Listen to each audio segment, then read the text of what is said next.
Praise the Lord. நம்முடைய பிதாவாகிய தேவனாலும் கர்த்தராகிய இயேசு கிறிஸ்துவினாலும் உங்களுக்கு கிருபையும் சமாதானம் பெறுவதாக.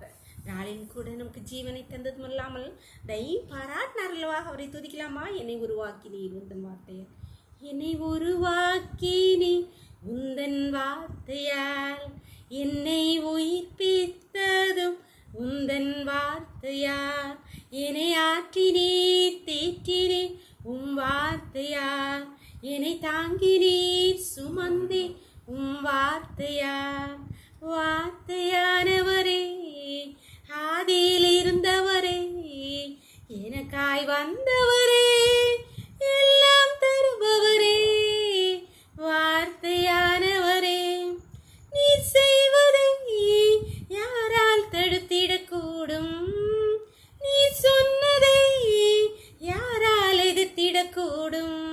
நீர் செய்வதை தடுப்பவன் இல்லை, சொன்னதை எதிர்ப்பவன் இல்லை. வல்லமை நிறைந்த வார்த்தையானவரே, இயேசுவே. வார்த்தையானவரே, ஆதியில் இருந்தவரே, எனக்காய் வந்தவரே, எல்லாம் தருபவரே. வார்த்தையானவரே. வேறு பகுதி வாசிக்கலாமா? 2 சாமுவேல் 6வது அதிகாரம் 11வது வசனம். கர்த்தருடைய பெட்டி கித்தியனான ஓபேத் ஏதோமின் வீட்டிலே 3 மாதம் இருக்கையில் கர்த்தர் ஓபேத் ஏதோமையும் அவன் வீட்டார் அனைவரையும் ஆசீர்வதித்தார். கர்த்தருடைய பெட்டி இருந்த ஓபேத் ஏதோமின் வீட்டையும் அனைவரையும், அந்த வீட்டில் உள்ள எல்லாரையும் ஆசீர்வதித்தார் என்று சொல்லப்பட்டிருக்கு. அன்பானவர்களே, யார் யாருடைய வீட்டில் கர்த்தருடைய வசனம், உடன்படிக்கையின் வசனம், வார்த்தை இருக்கிறதோ அங்கே கர்த்தருடைய ஆசீர்வாதம் நிச்சயம். வெறுமனே கர்த்தருடைய வார்த்தை இருக்கிறது, வேதம் பைபிள் இருக்கிறது இல்லை, அதை நாம் உபயோகப்படுத்த அதை எவ்வளோ நேசிக்கிறோம், எவ்வளோ ஆசையோடு வாசிக்கிறோம்.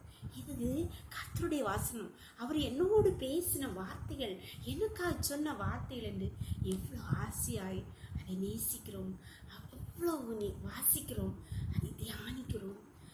அதை பொறுத்து தான் கர்த்தர் நம்மை ஆசீர்வதிப்பது, நம் பிள்ளைகளை ஆசீர்வதிப்பது. கர்த்தரை நேசியுங்கள், கர்த்தருடைய வார்த்தையை நேசியுங்கள். ஆதியிலே வார்த்தை இருந்தது, அந்த வார்த்தை தேவனாய் இருந்தது என்று சொல்லப்பட்டிருக்கு. அந்த வார்த்தை இந்த வேத புத்தகத்தில் ஒவ்வொரு எழுத்தும் அவர்தான். அவரை நேசியுங்கள், கர்த்தரின் வார்த்தைகளை வாசியுங்கள், தியானியுங்கள். கர்த்தர் உங்களை ஆசீர்வதிப்பது, உங்கள் பிள்ளைகளையும் ஆசீர்வதிப்பது நிச்சயம். எந்த மாற்றுதலும் இல்லை. ஜெபம் பண்ணலாமா? எங்களை நேசிக்கிறீங்களா அன்பின் தகப்பனே? தர்மியான நாளுக்காக கூட கூடி நன்றியப்பா. நாளின் காலை முதல் இம்மட்டுமா என்னுடைய தயவுள்ள கரம், உங்கள் கிருபைகளை தாங்குதேப்பா. நன்றியப்பா. அப்பா, உன்னுடைய வார்த்தைக்கு நேரால் தங்களை ஒப்பு கொடுக்கிறேன். உன்னுடைய வார்த்தையை நேசிக்கும், உன்னுடைய வார்த்தையை வாசிக்கும், தியானிக்கும், அதன்படி நடக்கும் தங்களை ஒப்பு கொடுக்கிறேன். ஒவ்வொரு பிள்ளைகளையும், அந்த குடும்பங்களையும், ஒவ்வொருவரையும் பேர் பேராக ஆசீர்வதிப்பீராக. ஓபேத் ஏதோமின் வீட்டிலே உடைய உடன்படிக்கை பெட்டி இருந்தபோது ஒவ்வொருவரையும் ஆசீர்வதித்தர் என்று சொல்லப்பட்டிருக்கிறது. அப்பா, உடைய வார்த்தைகள் தியானிக்கப்படுகிற, வாசிக்கப்படுகிற, நேசிக்கப்படுகிற ஒவ்வொரு பிள்ளைகளையும் பேர் பேராக ஆசீர்வதிப்பீராக. உன்னுடைய கருத்திலே ஒவ்வொருவரையும் தாழ்த்துகிறேன். தரவுகளையும் மூடி மறிச்சுக்கோங்கப்பா. சகல துதியும் கனம் வலமை பலன் ஞானம் தேவாதி தேவன் ஒருவருக்கே செலுத்துகிறோம். இயேசுவின் மூல ஜெபங்கள் நல்ல தந்தை. ஆமென். God bless you. கர்த்தர் உங்களை ஆசீர்வதிப்பாராக. ஆமென்.